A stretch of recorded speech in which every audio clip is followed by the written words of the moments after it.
Alright, so your ambient air sensor is that sensor down there.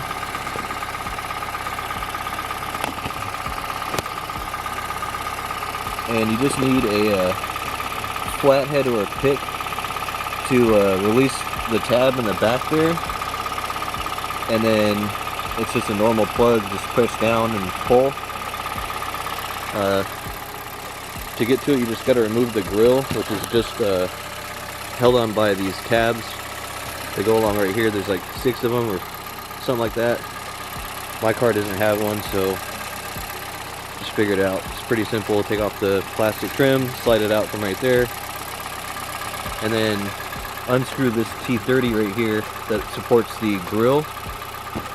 And this one over here, it's like this right here. And you should be able to squeeze your arm down in between the gap here. And there's no reason to take off the bumper at all. Alright, what's going on, you guys? So, I have a P0070 code, which is a ambient air sensor code.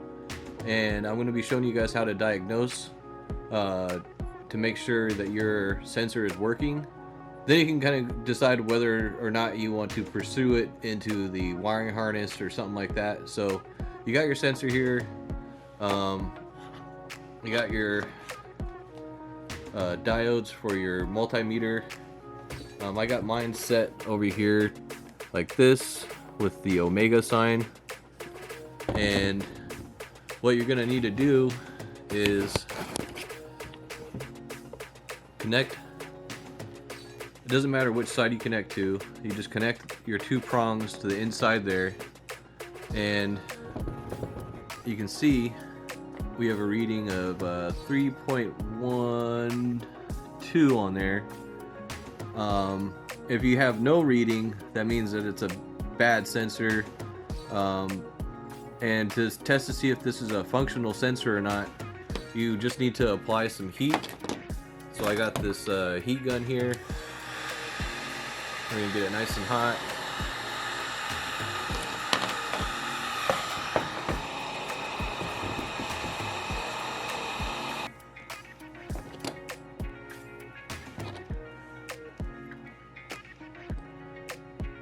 And our number has gone down substantially, which means that this is a functioning sensor.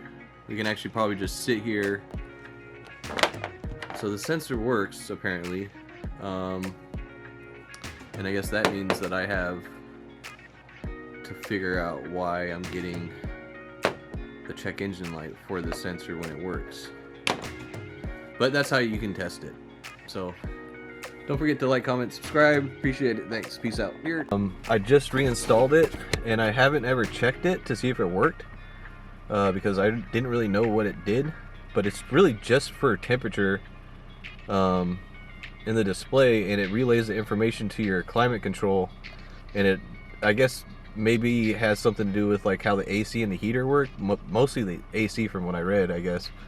But for some reason you can fail smog because of that, even though it has nothing to do with your system as far as I know. I mean, it tells the motor how hot it is outside, I guess. Maybe that's something, but I'm pretty sure it just went down a degree, which means that it is in fact working. I want to say it started out at 48. I know when I installed it, it was at 55. So I know it's going down, so I know it's active. The actual temperature is about 41 to 43 degrees or so right now, at least according to my phone. So as long as that keeps going down, I guess that means that it's working. I mean, it's, like I said, it was at 55 before, so hopefully this is a fix. I just needed to take it off and put it back on or something. I don't know. The car that I'm working on was involved in a front-end collision, so I was hoping it was just missing, you know, some sort of easy fix. But if the code comes back on tomorrow, I'm gonna be annoyed. I'm still gonna grab another sensor tomorrow at Pick and Pull, maybe 2 or 3, whatever I can grab. But yeah, so that's gonna be my fix for that. If it's not that, it's gonna be wiring somewhere inside the wiring harness. it's possible that it went down another degree, so we know it's working, and it's correcting its temperature. But there's not a lot of things that could go wrong with the sensor. Just replace it.